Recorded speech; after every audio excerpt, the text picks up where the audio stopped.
planting this kind of rainbow blend of carrots. I have no illusions that it will go well. The very first year we were here, we planted carrots and we got almost nothing. We had little baby things like little stubs.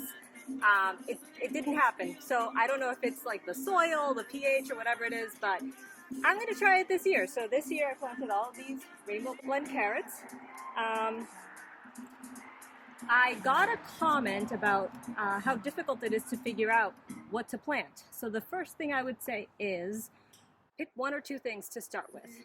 Two things that you would eat. You know, one, that's going to be helpful because if you like to eat that thing, you're going to be more likely to stick to it and try to figure out, you know, what's going on. Number two is if you pick one or two things and one does well, you know, you feel good about it, you're going to continue that. If one does not so good, it's okay.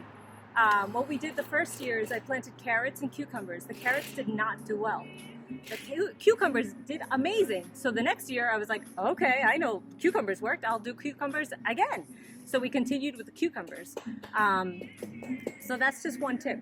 Pick a couple of things. One works, continue that. If another one doesn't work, that's fine. You know, you'll figure it out. So I don't really know about the carrots this year, but we'll see.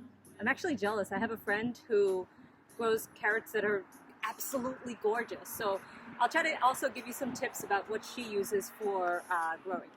So one of her tips is it's actually a little bit gross, but it works really well. So she goes to either a fishmonger or her local deli.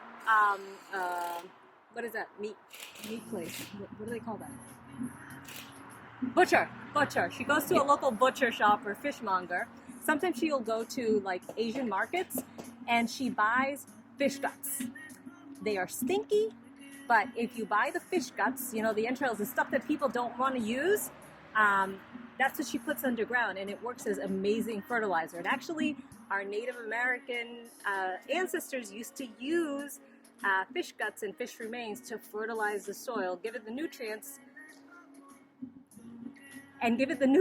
that they need to grow. So that's one tip from my friend. I don't use fish guts. Usually what I do is I water daily. I may use like some sort of miracle grow, but that's very rare.